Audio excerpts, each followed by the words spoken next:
Welcome everybody to look at a relatively new release from 88 Films, and it is 1990's Crash and Burn.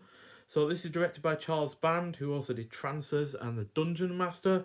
It's a science fiction film, clocks in at 85 minutes long, and yeah, stars Paul Gannis. I say stars, but only films I've seen him in anything in before would be as a prison guard in The Mask of Zorro and the really notable role of Desk Cop Number 2 in Lethal Weapon 3.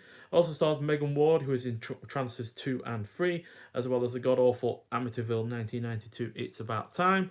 And finally, Ralph Waite, who was in the likes of The Stone Killer alongside Charles Bronson and Cliffhanger. He was, I believe, the pilot in that film that gets gunned down by the baddies. So yeah, Unicom is a powerful organization overseeing most of the world after its economic collapse. They have banned computers and robots in an attempt to ensure life, liberty, and pursuit of economic stability.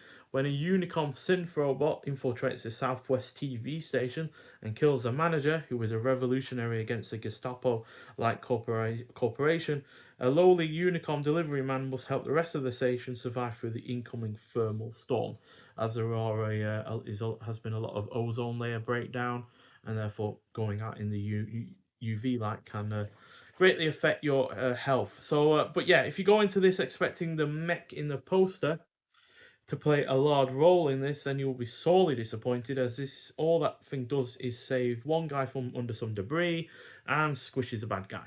That's it. The rest of this is heavily weighted towards world building,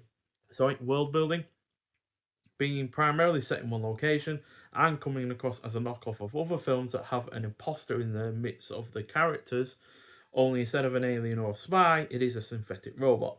That said, despite this not in any way being what I was expecting, it is engaging enough, and the final half hour is really rather fun, as more people start getting killed. There's a deal of violence and action and stuff like that, and yeah, it does eventually pick up quite a fair bit.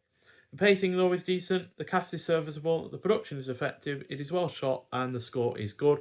I just wish it wasn't so heavily weighted in terms of world building and such, because, yeah, for a large proportion of this film, we've just been talking about how the world is, how it's become to be the way it is, what is kind of going on, who Unicom are, and such and such. And yeah, for an 85-minute film to have roughly about half of it weighted in that direction is a little bit yeah, a little bit lopsided and doesn't make this the best of films. So it's going to get a 3 out of 5, but it's nowhere near as good as the this being the likes of Robot Jox, which is very loosely linked to. It was actually in European markets labeled as Robot Jox 2 Crash and Burn.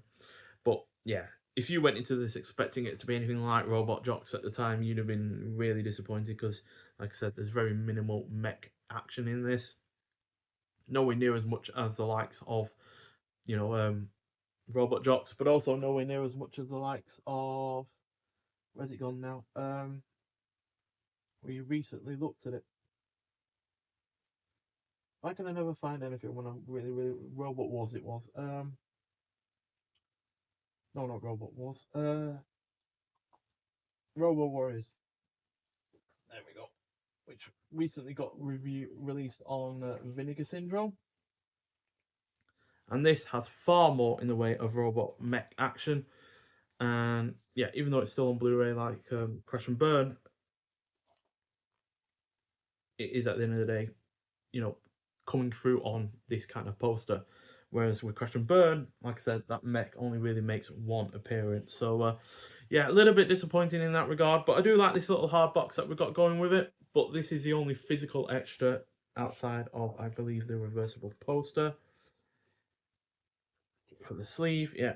So this poster, which is the original one, emphasizes the mech even more. And yeah, doesn't barely make an appearance, unfortunately. We do have some elements to the disc, though. We have a high definition Blu-ray presentation in 178:1 aspect ratio. Looks and sounds fairly good with the 2.0 LPCM stereo. You also have a 5.1 DTS HD MA option as well. That's the one I went for, expecting there to be a lot of action, but evidently there wasn't until the final half hour.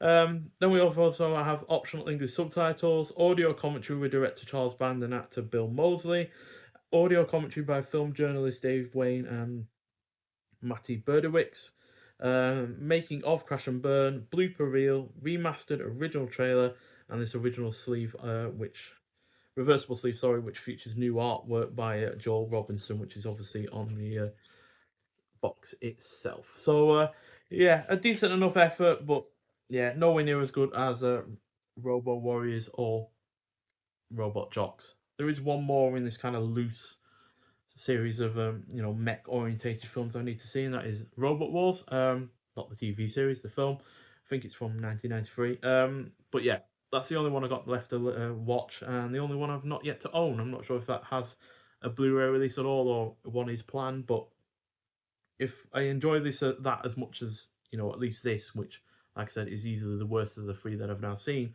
then yeah, it'll be well worth to own on its own right. So yeah, but still decent enough effort. Just temper your expectations in terms of what is going to happen and how much mech action there is, and you might well enjoy it even more than I have.